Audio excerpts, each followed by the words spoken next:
undertow. So toxic, but I can't get enough. You're burying me, burying me.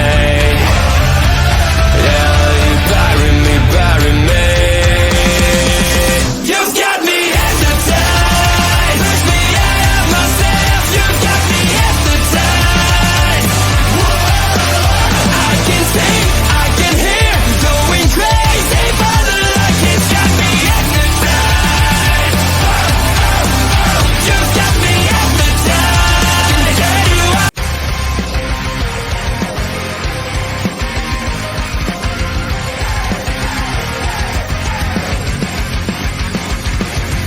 Everyone is watching me when I'm coming around.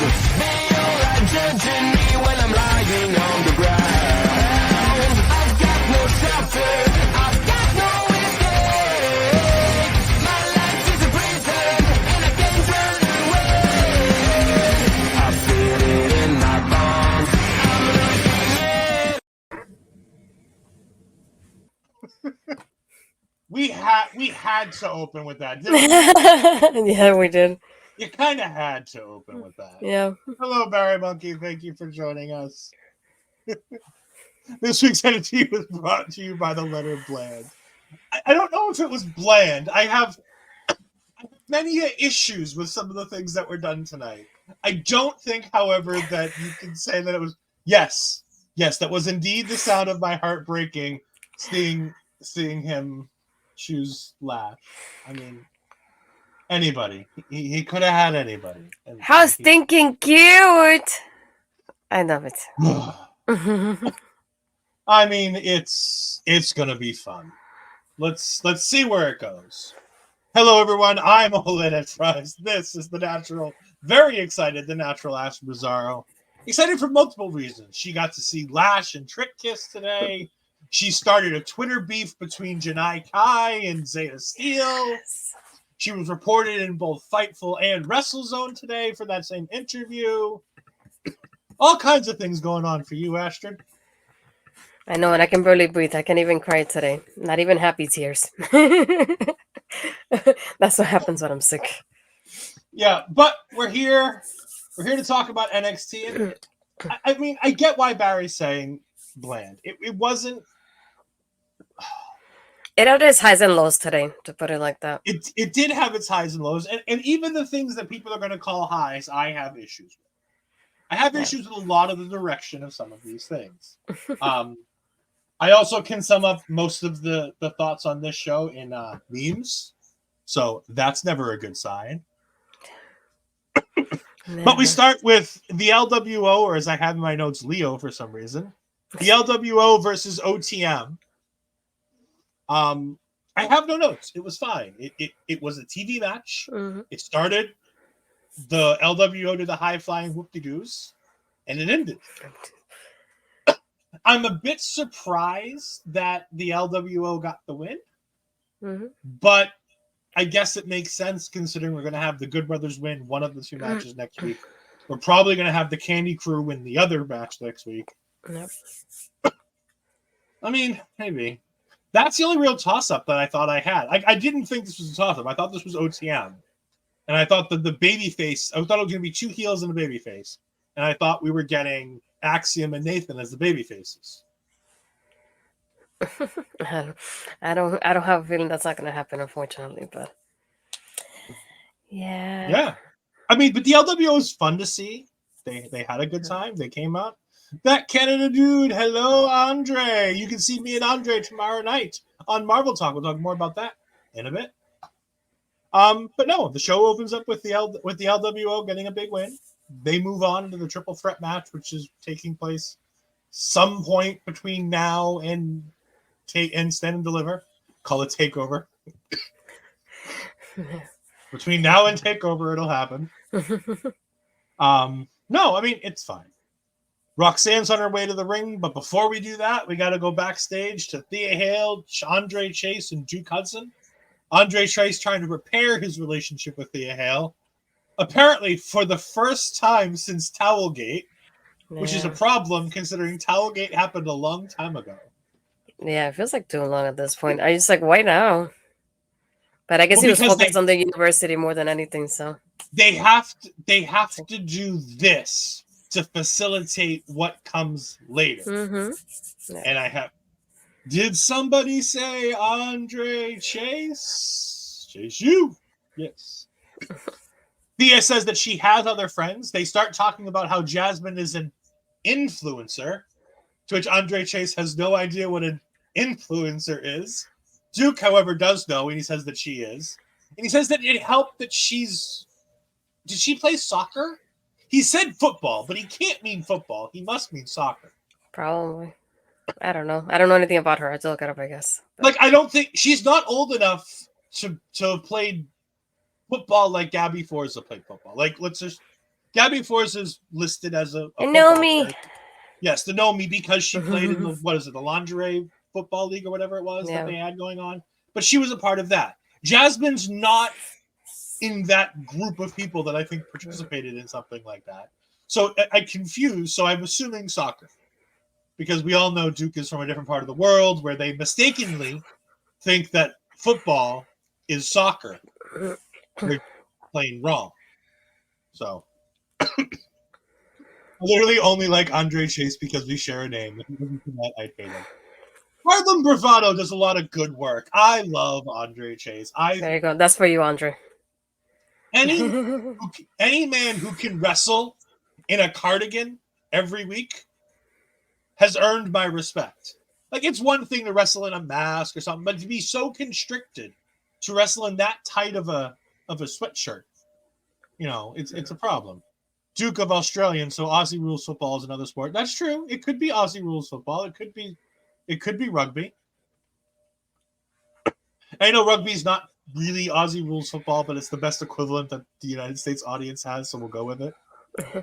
But then we get on to then Kalani comes in and says she's going to be Thea's tag team partner, and I went, sure you are. I totally believe that you're going to announce this before the match, and it's totally going to happen. Yes, NXT, I believe you. Sure, it's happening. Football is played with your hands. Only one person kicks the ball. Technically, two people, and yes, there's nothing wrong with that. It's still football. Anyways. We then get to what I'm going to let Astrid talk about. I have plenty of notes on it, but I want to get the positives out of the way before I come in and give my retort. Damn, jeez. Okay. Well, I was gonna say after this we had the Roxanne promo. I don't want to call it her official heel promo, but I guess that's what it is tonight. You know what it was? It was a You People promo. Yeah, it was one of those. But I liked it though because it's the first time I think in quite a while that we get her like so in character. And I like how she didn't let the audience take over the promo. She was the one in charge of it from everything she was saying. She didn't let them like stir the pot and then continue on with that and then lose track of what she was saying. She was so concentrated in the zone, and I really enjoyed that about her. And I love how she talks about from the beginning, and I love the part that she brings up her accomplishments in NXT because we know that she's probably one of the most successful rookies we'd had, to put it, rookies in NXT, to put it quote unquote, because to me she's not a rookie, but that's a different story. So to me, it's just nice to see her going and saying, like, look, I was a women's tag team champion, women's champion. I won the Iron Survivor, the breakout tournament. What is there else for me to do aside from winning back the championship I never lost? And it's like, yeah, it does make sense. And I love how she concentrates on that aspect of like, everybody came on and she's like, well, at first it was one-on-one and then Lola came in. So I was hoping that Lyra would tell me that we would have our one-on-one after Lola interrupted it. And then that never happened. She just went for the tag title. So it just makes sense the way she goes about it. It's like, oh, this is why I attacked her. And then we had Ava come. She's like, just basically name me a champion and tell me that Lyra is going to be out of action for who knows how long at this point. Just give me the championship. And I love how Ava comes out. She has such a confidence on the mic. It was just very nice to see. I'm loving how she's improving and getting strong every single week. Very well done. And I love she comes out. She's like, she doesn't even tell us how long Lyra is going to be out because she gets interrupted by Tatum coming from the crowd. But she does agree that Roxanne shouldn't have done what she did. And I like that moment, especially when Roxanne said, just name me the champion. She's like, don't interrupt me. I wasn't done. I was like, well, okay. I see you, Ava. Very confident. Really enjoyed that about her. And then now because of the attack, we don't really get much of an answer from Ava. That's the part I didn't like about it. I wish I would have had the whole answer right there and then, rather than getting the interruption. Because of that, next week we're gonna get Tatum Paxley versus Roxanne Perez 1-on-1. Now your turn. I have notes. Ay, ay, ay.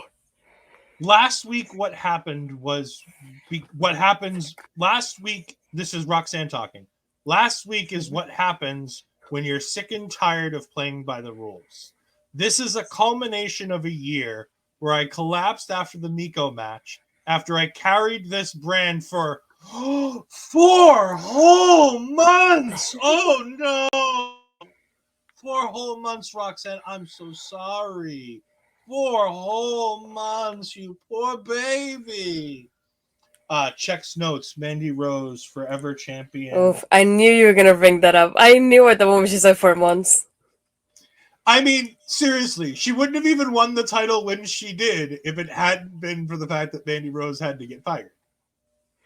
It would have been, granted, she would have won it a few weeks later, but she still wouldn't have won it when she did. 4 whole months.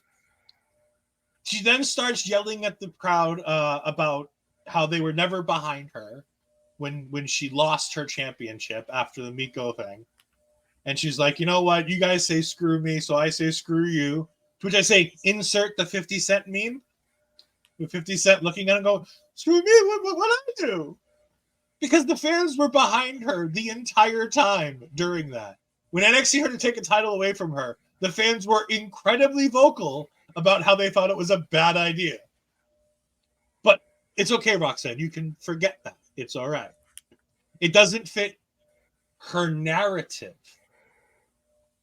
We then continue to where she says she's the most decorated woman in NXT history. She, as you said, she won the Iron Survivor. She won the Women's Breakout. For 2 weeks, she was the Women's Tag Team Champions before she got turned on by her tag team partner. She was the Women's Champion for a whole 4 months. 4 whole months. She was the Women's Champion. And she says, well, what else do I have to do? Nothing. That's why you go somewhere else. Because you have nothing left to accomplish. But yet she continues.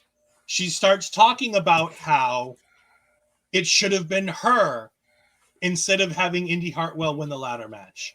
It should have been her to get the opportunities when Tiffany won the title. It should have been her all these different times. It should have been her getting a one-on-one match after both Tatum Paxley and Lil Device screwed her at the last premium live event. To which I insert the Dolph Ziggler meme, it should have been me. Throughout this entire thing, you can put the little Cody Rhodes with tears in his eyes. Because that's what she might as well have been doing. She might have been crying over the... I'll put a Jack Perry thing in there. I was about to say Jack Perry sounds more accurate to me. Well, no, you gotta put the Cody one in because she's so upset that she lost all these opportunities. Like, seriously, like, FTFU, like, just shut the fuck up, lady. It's been 9 months. This should have happened 6 months ago if it were really your problem. Yeah. You played by the rules for 9 months after losing your championship? Like, yeah, and Jack Perry's doing very well for himself after he told CM Punk to go cry on a river. It's true. Like, I'm just, like, it's, this promo, it's, she did such a good job. Like, she did so good delivering this promo. She felt it. She believed in it. She feels like it's real. But it's all a fucking lie.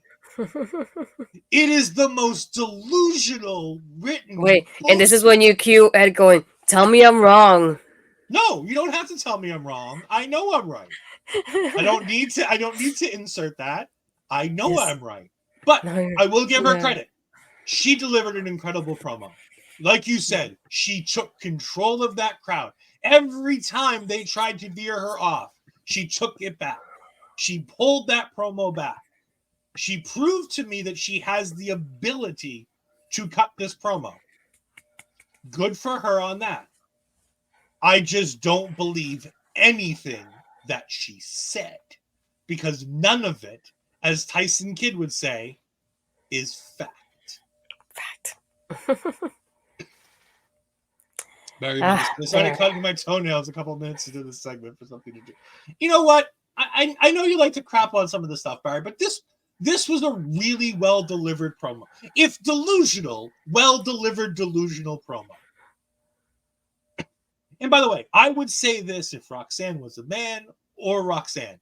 This is a delusional way of looking at the situation, which is fine. If they want her to go for delusional heel, it's fine. But it's allowed to be long and rambling. Sorry, I'm responding. Basically, I'm having a conversation with Barry. It's allowed to be long and rambling because this is, in her mind, this is the culmination of, like she said, of an entire year. She's been dealing with these feelings for an entire year. And instead of dealing with them properly by talking about it for the past 6 months, she's gone around punching anybody and everybody she sees. Which, again, is great character work. But I just feel like they shouldn't have gone 8 months without her getting her one-on-one match if they were going to go the route of, I'm a dishonored champion who didn't get my opportunities. Like, there should have been a middle ground somewhere in between. They decided on this way too late in the game to do this. And yes, we all know the reason why this all got pushed back 5 months. It's Becky Lynch. This was all pushed back because Becky Lynch had to come down to NXT to win the NXT title. Because I guarantee you that this was supposed to happen against Tiffany Stratton, and then they decided to do Becky. And that changed the plans, so Roxanne was left with nothing to do. Because she talks about the months that she had to go through with the Devil's Playground and the Weapons Wilde and this, that, and the other thing. And she's right. A lot of what she said was right. But at the same time, so much of it is just plain bullshit. As my sister would say, she's Delulu. She is very Delulu. Nubuko jumping in saying, heel Roxanne is good, but a little too late. I don't think I don't think it's too late because they're keeping her. If they're turning her heel, I can't imagine they're bringing her up to the main roster. Unless they're bringing her up as a heel. We know where this is headed. Let's just talk about it now. Is she winning the title at Stand and Deliver? Because the title match is obviously her versus Lyra, potentially versus Tatum Paxley. Like, we can't leave Tatum out of this. The Tatum Paxley triple threat match is a viable opportunity at this point. Is there any circumstance, whether it's the singles match or the triple threat, where Roxanne walks out of this the champion? Because I don't believe so. To me, the first option will be no, and then the second option will be kind of like what happened in AEW, to the point of like Lyra and Tatum are so concentrated with each other that Roxanne's able to get that win. That would be the only thing. The other thing I can think of aside from her not winning, because I forgot who brought it up on Twitter, but it was, I know that when this happened last week, Tatum got kind of knocked out on the outside. But during this whole thing with Roxanne, Tatum's nowhere to be found, which is surprising for somebody who's trying to protect Lyra as champion. So it's like, I wonder what Lyra's reaction is going to be to this. That it was like, oh, I thought you were going to be like, oh, kind of like always there to protect me, and you weren't there. Because obviously you expect her to be out for a little bit, but not for the whole thing. And then, and obviously today she comes out of the crowd to defend basically Lyra's then, because Lyra isn't there and going after Roxanne. But Roxanne can easily tell her, when weren't you there to protect her when she needed you the most? Roxanne can throw that back at her.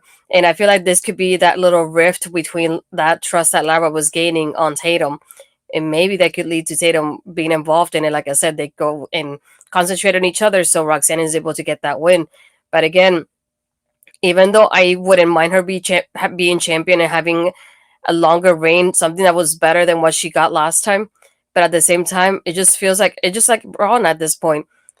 Why give her that when it would be better for her to be in the main roster, flourishing and learning from other people and having her face people she hasn't faced before. Like I would like to see her grow in that aspect, not be in that championship match when then obviously we're gonna have her lose in a couple months to whoever.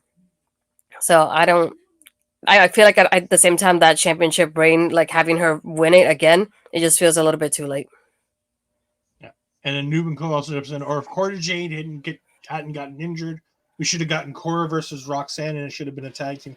I mean, I don't necessarily think we should have gotten a tag team because I mean, Cora was still a heel when she came back, and Roxanne was the babyface.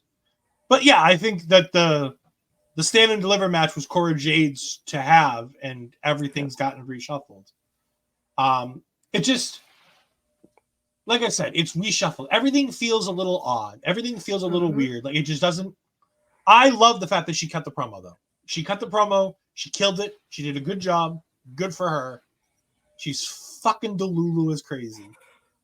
Thinking and like I said, like I'm listening to it. I'm giving her the benefit of the doubt throughout the beginning of it, and she's like, you know.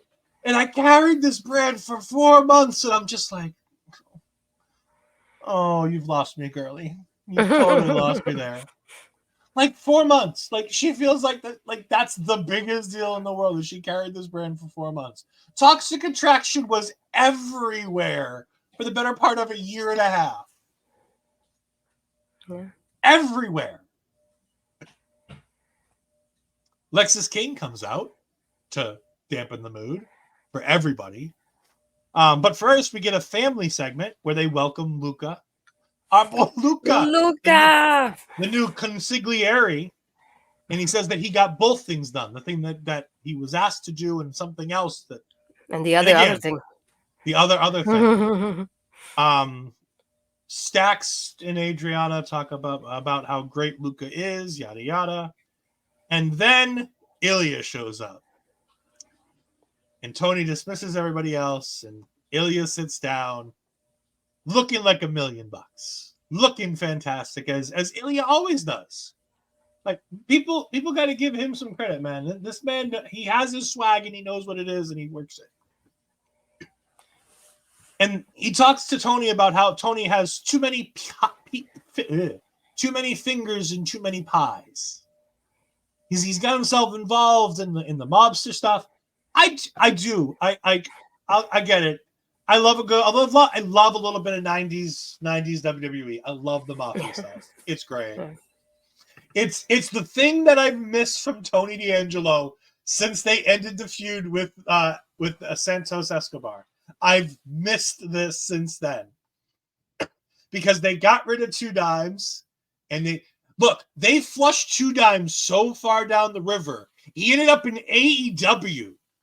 Like, do you know how bad it is that you have to get flushed down to end up in AEW? No, I was gonna say it's more Ring of Honor, but sure. Which is even worse. I mean, we have Honor Ramble, and I love our Honor Ramble team. I'm sorry, Anzi. I'm sorry, Kyle, but it's worse.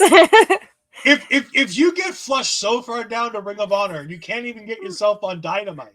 Like, only the best stars of our Ring of Honor get themselves booked on Dynamite. Just ask the team over at Honor Ramble when they talk about where all the champions have gone. A great clip from today, by the way. It was a great clip. Flush the dimes, flush the dimes. You know what? I agree we all like different things. I find it interesting, though, Barry, that you find the mobster stuff boring, considering this is the most TNA bullshit that WWE has produced in a good 10 years. And somehow this is boring to you. We had a period where we were trying to figure out who shot Rosemary's husband as she was about to get married. How dare you? How dare I? I have eyes. I've watched the television product for TNA. I was gonna say we all like different things. It's just a matter of like some of us are right and some of us are wrong. Sorry, Barry. No, he's not everybody has to like the mobster stuff. I know. I'm just saying he's wrong because it was not boring at all. But he's allowed to have the opinion. I know, of course. He's just wrong though. I just find it funny that the TNA fan, the man who lives and breathes TNA, that has Rosemary and that stuff, that had what was it? during the pandemic, they had the crazy house thing that they had wrestling matches that Tommy Yeah. Dreamer run. Like, all of this is literally as cheesy, if not better, than all of that stuff from We TNA. had EY get murdered and resurrected. We had, I think, was it Taya that went to jail? I forgot what the other guy that got killed, and then Ali got killed. A guy got shot getting married to Rosemary. I forgot the guy's name. That's why I know he's gonna say It's it. Johnny Swinger. It's Johnny Yeah, Swinger. that's what. Yeah, I thought it was him. I'm being ganged up on my poor Dragon off. I can't even breathe. To finish that segment, because we do need to move on and stop talking about TNA. Stax and Luca do escort Ilya outside, and we do find out that he gets put in the trunk. So he's going for a ride. We'll get to that later. In Barry's favorite segment of the week, as I told Astrid when I went ahead and did my notes, Lexis King bids Robert Stone very quickly, but Von Wagner comes out for the save to carry Robert Stone to the back, and the crowd starts chanting, "He's a baby." The lifeless Stone. Because Von's carrying him in his arms like you'd carry a little child. Barry, I want you to go ahead and in the comments. That's embarrassing to look. It's not so bad. I mean, John Cena walked out on the Oscars with nothing but a skin-colored jockstrap to go ahead and promote his OnlyFans and to give some kudos to the costume departments for the studio. So, I mean, when you talk about wrestling and things that are, embarrassing, there's a fine line between embarrassing and entertainment. But of course, Barry does say it was beautiful the way Vaughn was so caring and helped his friend. It also helped that Vaughn didn't have to say a word. So we didn't have to listen to Von Wagner talk. That's true. However, I as we found out last night, I do have a friend in this club. Hearing Von Wagner talk is still better than listening to Jay White. We move on to Oba Femi in the he's being interviewed about a scene that we saw earlier where Jensen decided it'd be a good idea to get into Oba Femi's face as he entered the building today. Mistakes were made. Yeah. Brooks Jensen's mistake was waking up this morning and rolling out of bed. But Oba Femi says this was the thoughts of an ignorant boy until Dijak walks up and he says, after you're done playing around, we'll see what you really have. I am so ready for Stand and Deliver be the Haas fight between Briggs, Dijak, and Oba Femi. Give me that triple threat. Keep everybody else out of this. Yeah, I was gonna say I don't want Brooks involved. I did like the part that he says he cannot walk in my jungle. He's gonna get slaughtered, and I was like, line of the night, you got it, Oba. I love it. And then Dijak tells him, if you're ready to be like a real champion, like let me know. And I was like, I'm all for it. Let's make it happen. When is this happening? Sign me up, please. Stand and Deliver. I guarantee Oba Femi is going to be defending this thing. Either in a singles match. Imagine if Oba's like, no, I'm good enough. I'm going to send it in 2 singles matches back to back. And he gets Briggs and then Dijak back to back. And he wins them both. Shoot. We then have Ridge working out in the PC until he gets a call from his wife and daughter. That was sweet. Anything to make the fans give a little bit of a shit about Ridge Holland in this match. Because I guarantee you, nobody cared. Do you really think anybody cared about Ridge Holland other than his family this morning going into this match? I even forgot the match was happening at the beginning, to be honest. I was like, why is he training for? What is he training for? Barry answers my question with, no. Clear, concise, one word, no. We then get Oba Femi versus Briggs versus Jensen. Sorry, I wish it were Briggs. Let's have a moment for Brooks Jensen, though. No, that was That was enough. As I have written in my notes, Obafemi keeps playing with his food until Briggs come out, to which he continues to play with his food while staring at Josh Briggs. Also, Yeah. I want to give it up for the crowd tonight at the piece for this match solely. Only this match. But the CWC crowd was fantastic.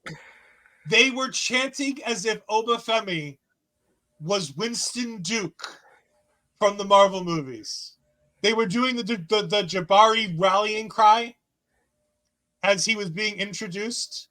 The Mufa one that he does when he was coming out to the fight with T'Challa. Later on, they continue chanting the Jabari tribe chant. It is the other one. When they're in a battle, they have a different chant that they give. And they were doing that. I love the fact that they're tying the fact that he calls himself the Nigerian Thanos into this battle, this Black Panther gimmick. If he doesn't come out at some point in like black with like purple gear with like a big white handprint on his face, I'm going to be so disappointed. If that's not his attire for Stand and Deliver, I'm going to be a little disappointed. I was about to say Stand and Deliver, maybe. Because he has to be M'Baku for Stand and Deliver. Like, he has to be. Because that would just make my heart so happy. But this crowd was great. This match is terrible. Like, it's terrible in the fact that Briggs Jensen's in it. Like, Jensen's in the match. It's terrible. It's literally like Jensen didn't really get destroyed. He got played with. Like, he got made to look like he was in this match, but he wasn't. At no point did he do anything of substance in this match. No. He does look a little bit like a Nigerian Brock Lesnar, which is why he calls himself the Nigerian Thanos. I was going to say Nigerian redacted. Sure. Let's continue. But no, I mean, Obafemi is a brick shit house. It's clear as day. That is what this man is. He is a big black wall, and he is fantastic, and I adore him to the ends of the earth. He is my ruler. I bow down to Obafemi. I am an Obafeminist. It is fantastic. Yes, he picked Oba up. Great. Cool. But that's all he did. And even then, I didn't care because it's Jensen. And he didn't show any sign of life in that match other than picking up Oba. But he stares down Briggs and says that he wants him. And I'm just like, ooh, yes. Yep.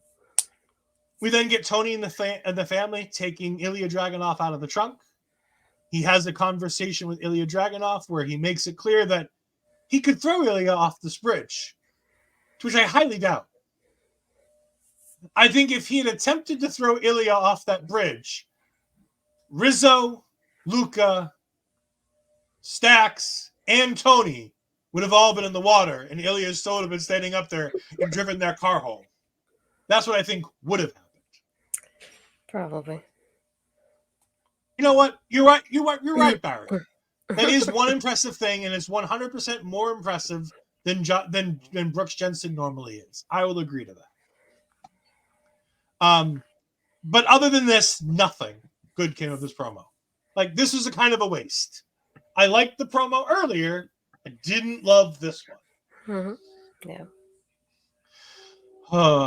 Astrid, talk to us about Arianna Grace versus Gigi Dolin in the most unusual disqualification I've ever seen. What can I say? Just Arianna does the best thing with her character work, like we always say about her.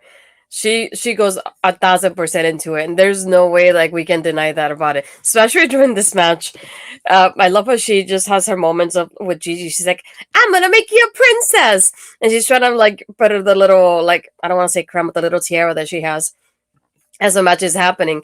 And the referee's like, no, and the referee's trying to get it away from her, and they have a back and forth with it, and she ends up actually kicking Gigi from basically behind the referee's back.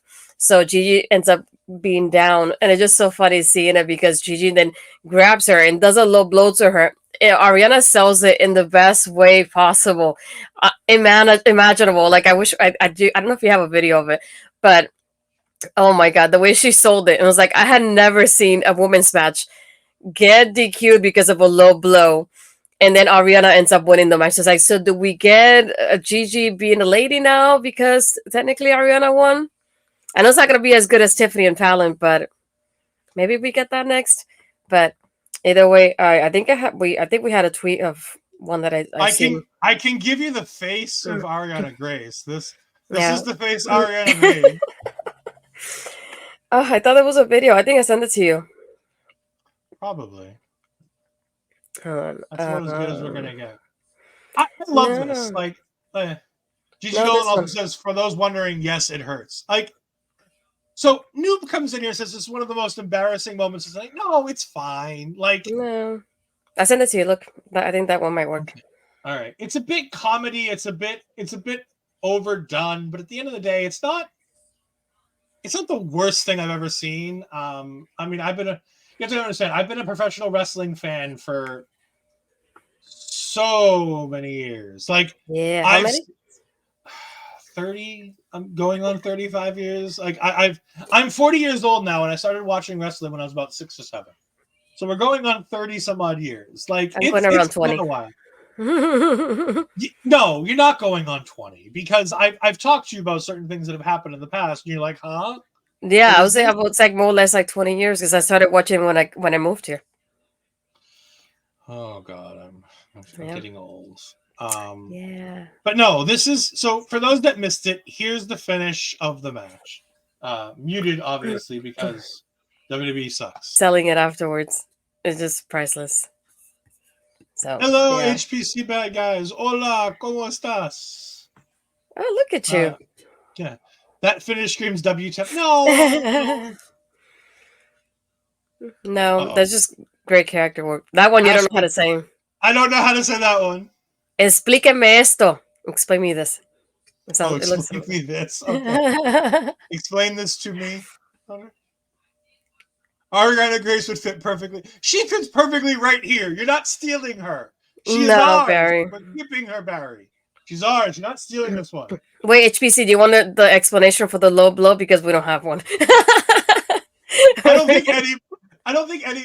They needed a way to beat Gigi Dolin without Gigi Dolin losing. Is the explanation for why this happened?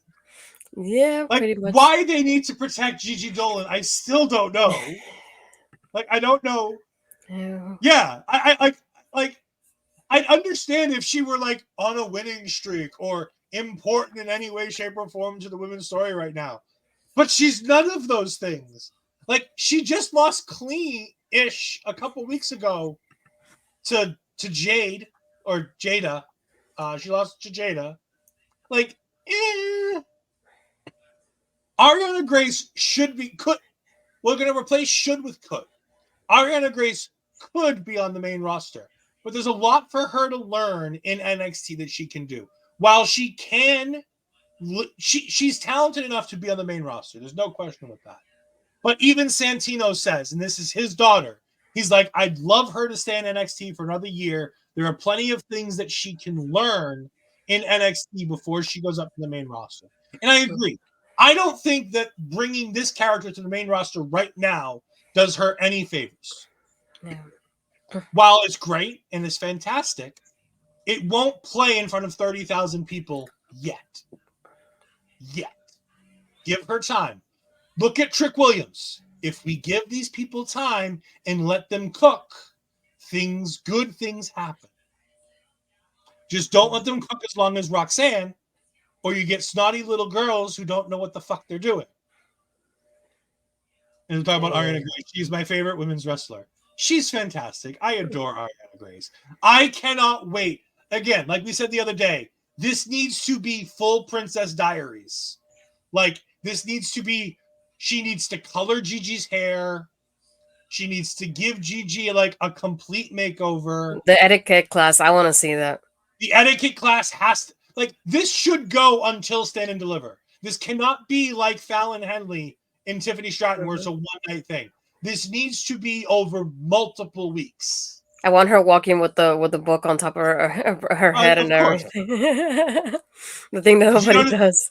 Did you notice Booker T started talking about Grace's long wrestling career, then stopped abruptly halfway through? Let's not talk about Yeah. Booker, please. Oh, we're gonna talk about Booker. No. I may or may not have a rant lined up for Booker Oh T no. tonight. Okay. 'Cause I'll let you have the whole screen because I don't know if I can take it. we then get Carmen and Sol Ruka backstage talking about how things have changed since Sol Ruka's been gone.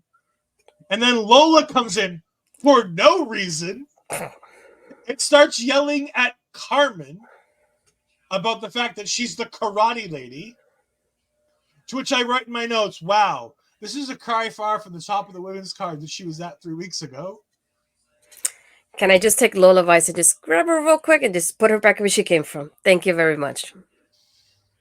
I have a better idea.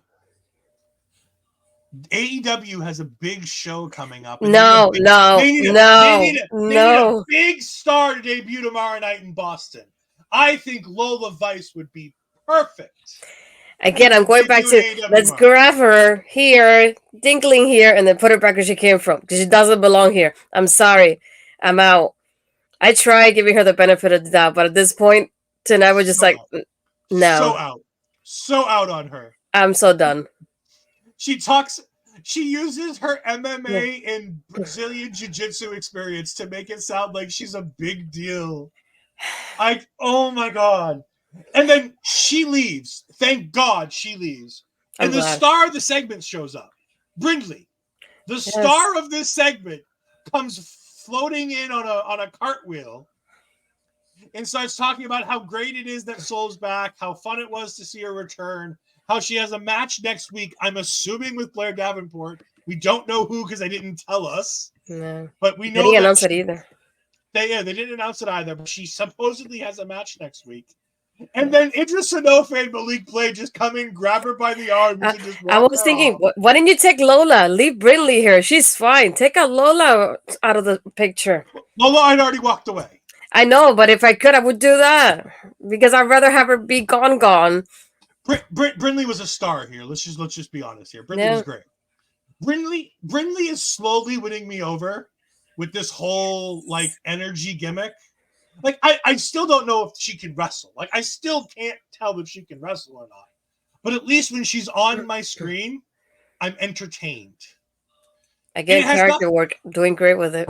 Exactly, and that's what I was gonna say. It has nothing to do with the fact that like somebody posted a picture of, they tweeted a picture of the three of them, Sol Ruka, Carmen Petrovich, and Brindley all standing next to each other, and goes, "Can we make this a faction?" No, we don't need more factions of three random white girls who all have blonde hair. We don't need that. I get it, like cool, but no. That's the other thing that I noticed in this whole thing. I was like, how is it funny that Lola's the only Hispanic within all these like white blonde girls? And like, I still want her out. I was gonna say, I'd love to have diversity. Like, it has nothing to do with the fact that Lola's not white, blonde hair. But seriously, like, she is the most It's like random blonde lady 1, random blonde lady 2, random blonde lady 3. You guys go together. Yeah, but like that would be good. Like I could see that working with like the straight man being Carmen Petrovich trying to deal with Sol Ruka, the wild child Sol Ruka, and the high energy Brindley. Like I could totally see that gimmick working. But no, we don't need 3 woman white blonde ladies in a faction together. No. It's like we all have something in common. I wonder what it is. Well, as I said, we can't say much about Sol. She's biracial, but still, yes. And no, we're not putting Lola Vice in the LWO. We're putting Lola Vice on a special shelf. You know what that special shelf is called? The Aaliyah shelf. There was a special shelf where WWE NXT kept Aaliyah for years and years and years. For those that don't know, Aaliyah was recently released, unfortunately. You know, I don't want people to get released. I'm not talking about releasing her. That's not what I'm talking about when I talk about the Aaliyah shelf. The Aaliyah shelf is Aaliyah was here, and people are like, oh, she's been here for like 3 years, 4 years. No, Aaliyah was here back when Bayley and Sasha Banks were main eventing takeovers. That's how long Aaliyah's was with this fucking company. She was here forever. Yeah. But they would take her No, and Barry. put her No. and they would put her on a special shelf to keep her away from the television cameras, to keep her away from anybody who could possibly see her, because she wasn't ready. She couldn't do it. She couldn't hack it. That's where Lola Vice needs to go. Very and no, no. No. I just don't want to see her on my TV. There's the only thing she has. She's only there. I'm sorry, I hate to say it as a woman. She's only there because of her butt and the way she poses on Instagram. That's the only reason why she's there. Because that MMA fighter, I still don't believe her. I've only seen it maybe once or twice since she's been there. And even with that, WWE has honestly better versions of Lola Vice. If you're talking about shaking your ass on Instagram, look at Nikita Lyons. Look at Jakara Jackson. Like, they hang out with Lola Vice. Like, it doesn't help, but that's the crew that hangs out with each other. But like, you have the two of them. You now have Sol Ruka back. Sol Ruka lives in a bikini. It's not like she's going to be hard to tell her, hey, go shake your ass on Instagram. She'll do it. She'll do a handstand, walk around for 5 minutes. Like, it's great. We don't need Lola Vice if that's her only job. No. I hate to say it, but yeah, it's not working out for me. It's a no for me. It's a no for me, dog. Kiana and Izzy come out, and they look very confident. Stop looking at them all. I will never, ever stop looking at Nikita Lyons. She may be a terrible person. She may have wanted what happened on January 6th to happen a couple of And a years ago. saber singer. That being said, respectfully, I'm gonna keep looking. There's a lot of good stuff to look at there. Anyways, Kiana and Izzy come out looking very, very confident in themselves. And we see that Kalani got attacked backstage. However, I don't think that the obvious suspects of Izzy and Kiana are the ones who attacked Kalani. This sounds like a Blair thing to me. No. This is JC Jane and Jasmine. Oh yeah, that yeah, took her that's out. true. Because they didn't want Thea to succeed. They wanted Thea to lose. They wanted to teach her a lesson. Yeah. But, however, Thea does have a tag team partner in this match because she has friends. This is me when I say I have friends and it's only Mel beside me. Female friends, okay? Female friends. Okay. Relax. I mean, you got Zeta in enough heat today. I'm hoping she's still your friend. Yeah. Before we get to this, speaking of Zeta, I want to go ahead and play for you guys the clip that's getting a lot of publicity. I believe this is the same clip that was running on Fightful today, so we're gonna go ahead and play. It's the first one. Yeah. That featherweight championship. Those ladies, I've worked now with all of them except for Janai. She's ducking me, or I don't know if Selena is letting her duck me, but all those ladies, I will say, as much as we hate each other, they have a special place in my heart. You know, I've beaten all the women in MLW. So Janai's next. Now, I will say in response to Zeta, whom I love, and I love that interview, Zeta, I don't think that you're on the right side of this argument because I'm on Janai Kai's side, unfortunately. Well, she even said at the beginning of it, she's like, I got knocked out, so I don't know what happened. Well, trust me, Janai Kai showed us exactly what happened. She got kicked in the head. Yeah. Well, Zeta doesn't remember that. But if you want to know all the hubbub is, guys, go ahead and go over to bodyslam.net and go ahead and check out the first episode of Astrid Asks on bodyslam.net with the one and only Zeta, the real deal Steel. Zeta Steel.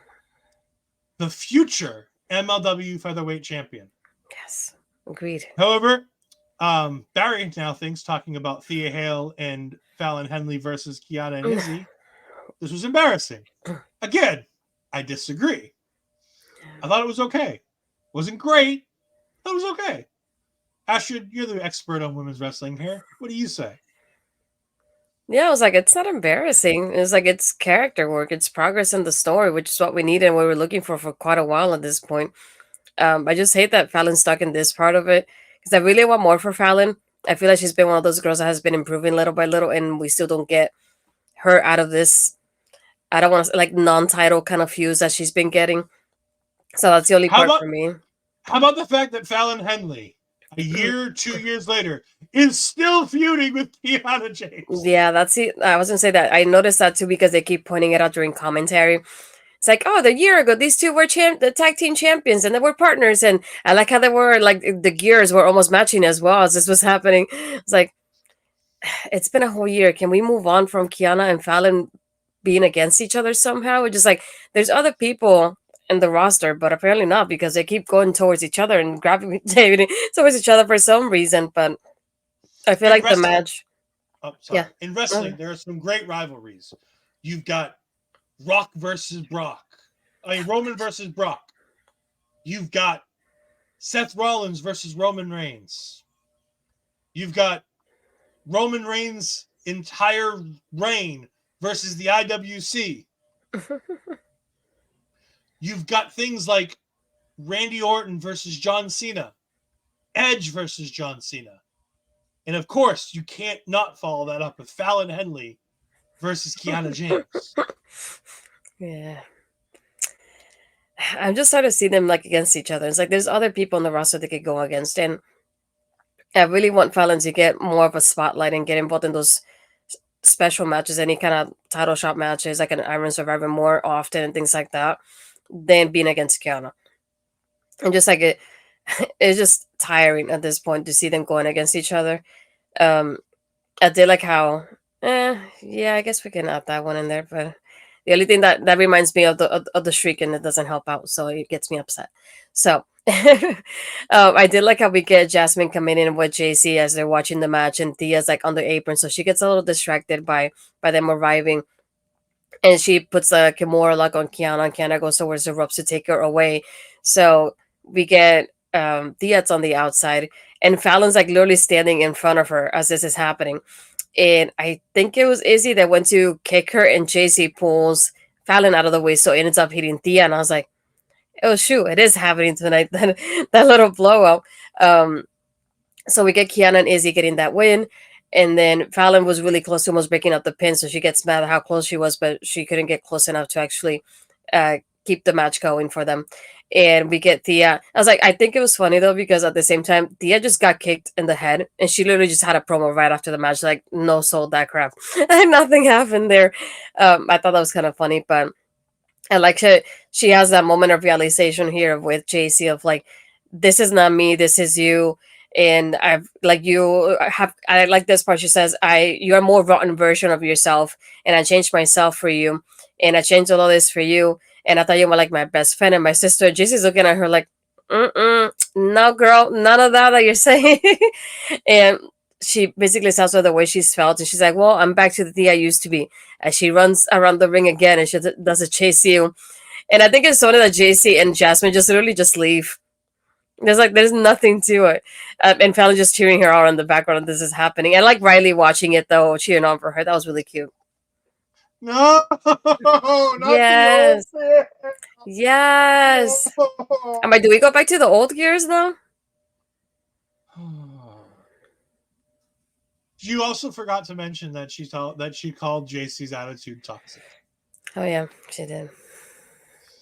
Which I think is funny because on the tweet of that the same tweet that Thea showed Andre Chase in the beginning of the show, I happened to see it come across my timeline, and I just tweeted out hashtag toxic 2.0. I saw that.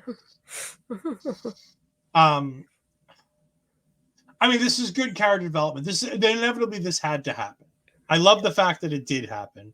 I'm also so very sad, so very sad that I haven't. Barry Monkey says, I think her character is a little too too hurt up there.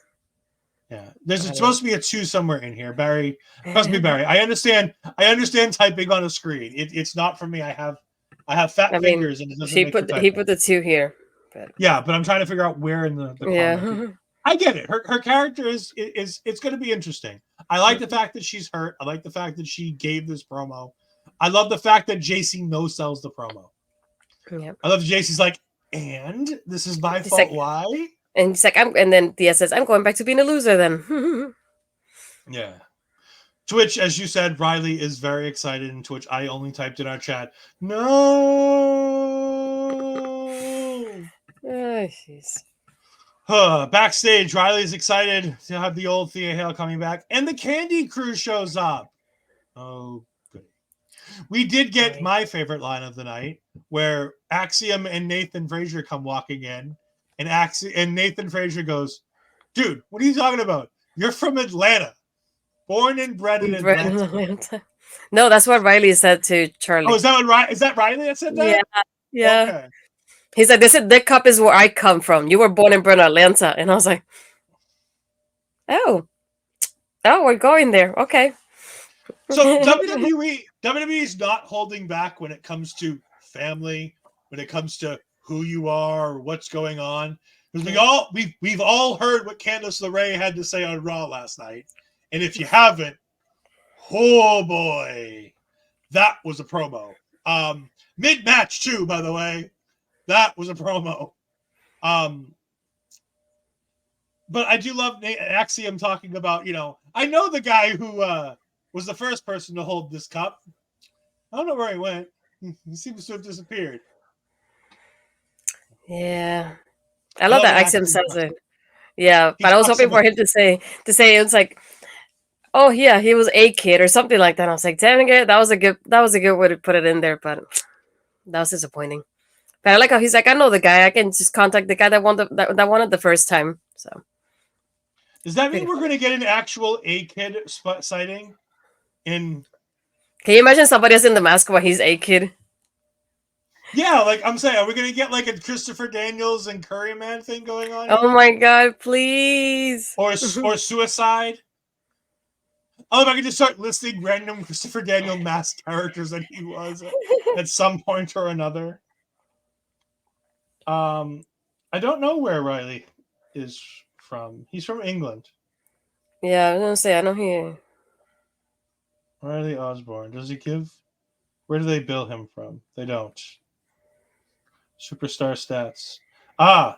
They bill him from Urgemont, Cumbria, England.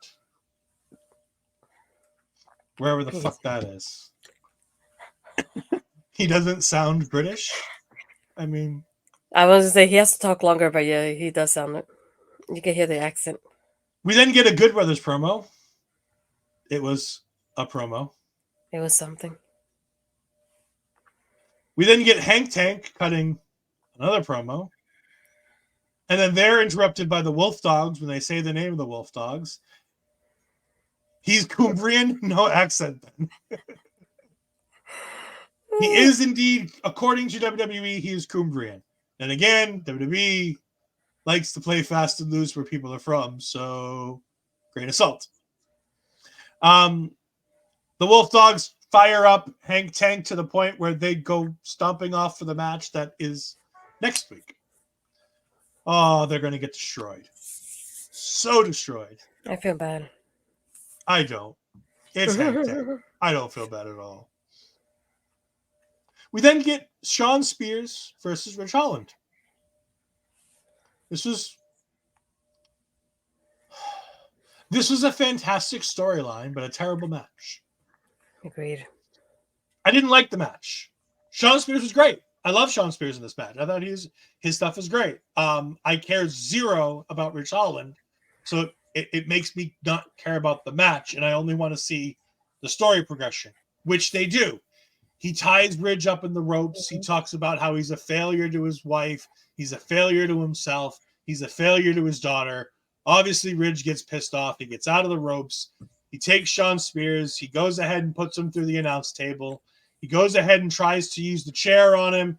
The referee confiscates the chair, puts it in the corner like he should. Shawn Spears tries to roll him up. It doesn't work. He picks him up for the C4 and inadvertently puts him through the chair. Inadvertently. But gets the win. And Shawn Spears is just looking up saying, look, Ridge, I got you. I got you where I want you. I'd love for Shawn Spears to just like recruit this like group of people who are embracing the hate. I love that idea. I think it's fun. That's not a bad idea. I honestly also could have seen Shawn Spears lose this match, and it would have been just as good. Mm-hmm. Like, if Shawn Spears had lost this match but forced Ridge to go violent, it almost is better for him than winning the match. I was thinking that was gonna happen while the matches happened, just like had that moment because even during commentary, Vic is like he's embracing the anger, he's embracing what Shawn is telling him. He's disappointing us and his family. Is like, don't you won't disappoint us if you stop now and things like that. And I was like to the point that I feel like that could have made it better. I thought Vic did a fantastic job during this match. I really did. It was an integral part of this story with Ridge and Shawn on commentary for the audience. And I think that's really good. Barry comes in and says, I don't care about the story because I don't care about Ridge, and I've not been made to care about Spears. I think the audience were with me there. I agree. I don't necessarily, for once, Barry, I agree with you. I don't necessarily disagree. I care, but I care about Shawn Spears for a multitude of reasons that have nothing to do with what NXT's done for it. I care about Shawn Spears because I care about Stan. I care about Shawn Spears because I care about 10. I care about Shawn Spears because I care about the chairman of AEW. I care about Shawn Spears for a multitude of reasons that have nothing to do with his current run in NXT. However, I like that when he came back, there is a clear, concise, exact storyline that they're planning to follow. They know exactly what they're doing. Now, granted, I agree with you that I don't care about Ridge, and it hurts the story. It does hurt the story a little bit that he's choosing somebody who I don't care about. I think this would have been infinitely better if it were Axiom. I think this would have been infinitely better if it were Nathan Frazier. I think Nathan Frazier would have been the perfect person because Nathan Frazier's been teetering on this heel turn for a year and a half. Yeah, that's true. I know it's not a year and a half, but it feels like it's been a year and a half. Yeah, it feels up. It's a few months, but I get where you're coming from because it feels like it would have been a lot better for a baby face and kind of debating whether or not kind of they turn heel and having that little like kind of like anger issues in a way and like debating whether that they should be mad or not. But with Rich and just like first we feel bad for him because of the Inglewood Dragunov, and then he comes back and just like how do we feel about him now though? It's just like I feel like we don't know if we like him or not, and just like we're on the fence about it. And this storyline, I don't think is really helping in that aspect because I'm like we care even less, so we don't even know what to think about him anymore either. So I feel like he's not getting a lot of reactions because of that. Because at first we felt bad, and then all of a sudden he wants to go against Gallus, and all of a sudden the Gallus thing is done randomly, and then now this is happening because Shawn came back, and I was thinking, so we don't get kind of like a real conclusion to the Gallus part, and then we jump into Shawn Spears. So just like we don't know where he really stands, and it's like, should we feel bad for him still, or I feel like in that sense of it, I see like maybe the audience can feel torn about him, hence why he doesn't get the reaction he should have. Because I really don't know. I'm like I don't want to count him as a heel, but I also don't feel like he's a face. I don't know. I care more about Shawn Spears' involvement in this angle than I care about Ridge's involvement in this Yeah. angle. Ridge could be interchangeable with so many people. Hell, I'd feel more about this if it was Jensen, if it was Nathan. Like, I think those are two guys who I think you could easily put in this spot, and I think it would make a world of difference for their career. But we are where we are. As we get ready to tie up things and we get ready to move to next week, Astrid has done some digging, and Jasmine Nix, or Jade Gentile, was academic all Big 12 first team, which means she wasn't so much great at soccer as she was great at being a soccer player who was really smart. Because academic all teams are for the smart kids, not necessarily for the ones who are really good at the sports. Just so we're clear. She played forward for women's soccer at, she was a Mountaineer, so that would be, I can't even think. Mountaineers, I think, is West Virginia. West Virginia Mountaineers. Either way, it's not important. She played soccer. Of all the sports, it's the least important sport. Just so we're clear. Next week, we're getting Roxanne versus Tatum. The Candy Crew is double dipping as we're getting two Candy Crew Claws matches, where we have the Candy Crew taking on Nathan and Axiom in the tag team tournament stuff. and a Heritage Cup match against Riley Osborne. We're also getting the Good Brothers versus Hank Tank, and Sol Ruca is taking on someone. I don't know who, but someone is taking on Sol Ruca. And then this comes all the way back to where we started the show with Trick Williams. And Trick Williams killed this promo. Trick Williams was fantastic. He comes out and he does the whole Trick Williams thing for a little bit. And he's like, no, stop the music, stop the music. He's like, normally I come out here and I do my thing, but not tonight. And he starts talking about Carmelo Hayes. And he talks about how he was a brother and how he would have done anything for his brother.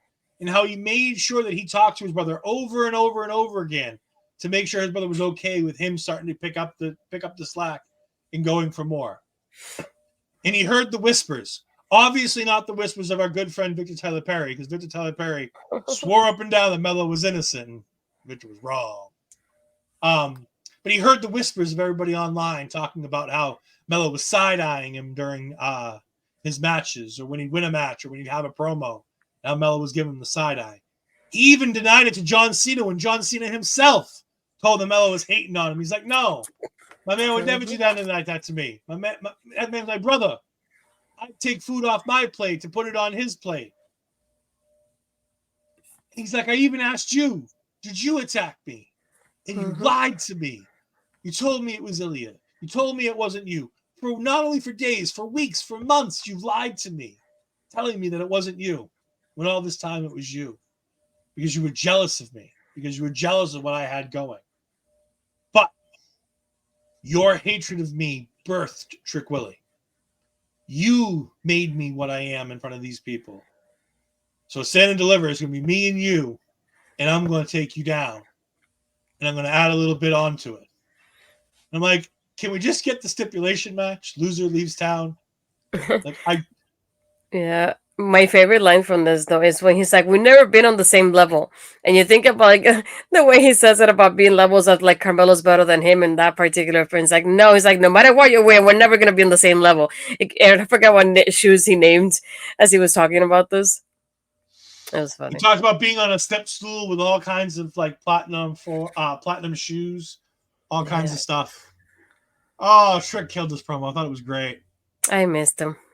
And then out comes Noam Dar and the rest of Metaphor for no good reason.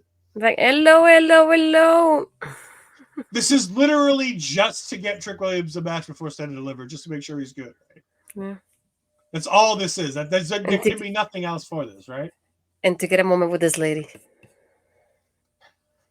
Oh, and then we go back to the beginning of the show. And Trick Williams, for those of you that might have missed it, hold on. Let me pull it back up again. And I gotta call out HBC. How do you write Wepa with an H? Come on, you failed me. For those of you that might have missed it earlier, this is what we're talking about. Oh, not working.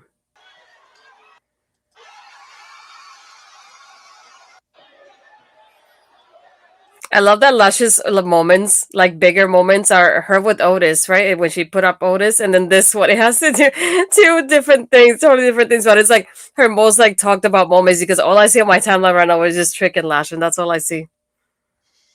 Lash, it could have been anybody. Anybody. Also, by the way, they know what I'm talking about. But that was the end of the show. Obviously, we're getting a match, I'm assuming, next week between Noam Dar and Trick Williams. Do we think that Lash is going to start being in Trick's corner, or is this just a one-night thing, just so that Trick can kiss his girl on TV? That would be cool, though. I feel like Would I it? like the... Would it really? Yes, because we don't get Metaphor, though. Do you know how much I'm going to have to hate on Trick Williams if that's the case? No. You think just because you put Lash Legend with you think that you can take my most hated person on NXT, pair her with one of my favorite people on NXT, squish them together, and it's going to be okay? It should be okay. At the tables, I am super excited for Tony and Ilya. It is going to be a fantastic match. I also hope that opens the show. Because if anything other than Trick versus Mello closes that show, they're silly. Yeah, that one. It has to close. I was looking for your guys' broadcast and I didn't find it tonight when I was towards the end of the show when Trick and Lash kissed Tony. I was looking for the show, but I didn't see anything. Hopefully everything's well with you. And for those that don't know, definitely go ahead and go over to Get the Tables. They do fantastic watch-alongs for Raw, for SmackDown, for AEW. They do all kinds of course, they do an NXT watch-along, so you can go in there before you come over here. All kinds of great stuff from Get the Tables. Make sure you go ahead and check them out. They are fantastic people. They're big supporters of us, and we want to be big supporters of them. So definitely go ahead and check them out. He also said, I think Trick should main event. Trick Bello should main event as well. I agree. It's the most well-built story on the show. It needs to. And no, I get it. I appreciate that, but like I said, we appreciate you. There are so many nights on a Tuesday night where you go ahead and share your audience with us. It's only right that we go ahead and share the love back so that we can send our people over to watch you. And by the way, we got to talk at one point. We got to get you on a show at some point. One of these preview shows or post shows. We got to get you on one of these shows so we can talk some NXT live on the air. But Astrid, you've had a big day today. You've been featured on Fightful with Zeta interview. You've been featured on WrestleZone with your interview today. Where else can the good people find you today? Not in any of those. I'm kidding. I think Mel and I, if she is able to fix her technical difficulties, we might be able to go a little bit live, kind of like a little Russian showcase kind of thing for Mercedes' debut. Don't say anything about it. We want to react to it online as it's happening, so we might do that. I said no comments, sir. No, nothing. But yes, as Ed was saying, if you go to the Body Slam channel, you can find my interview with the real deal, Zeta Steel. Again, she was just amazing to have. I love her energy and her confidence, and I wish I could have just an ounce of it because I really don't.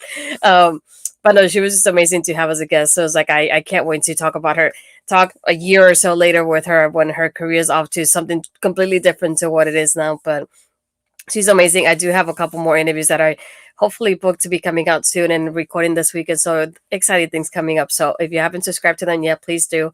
And that way you can go. If you see the interview, you can give it a like and a comment. I would appreciate it there to get that support on my content there as well.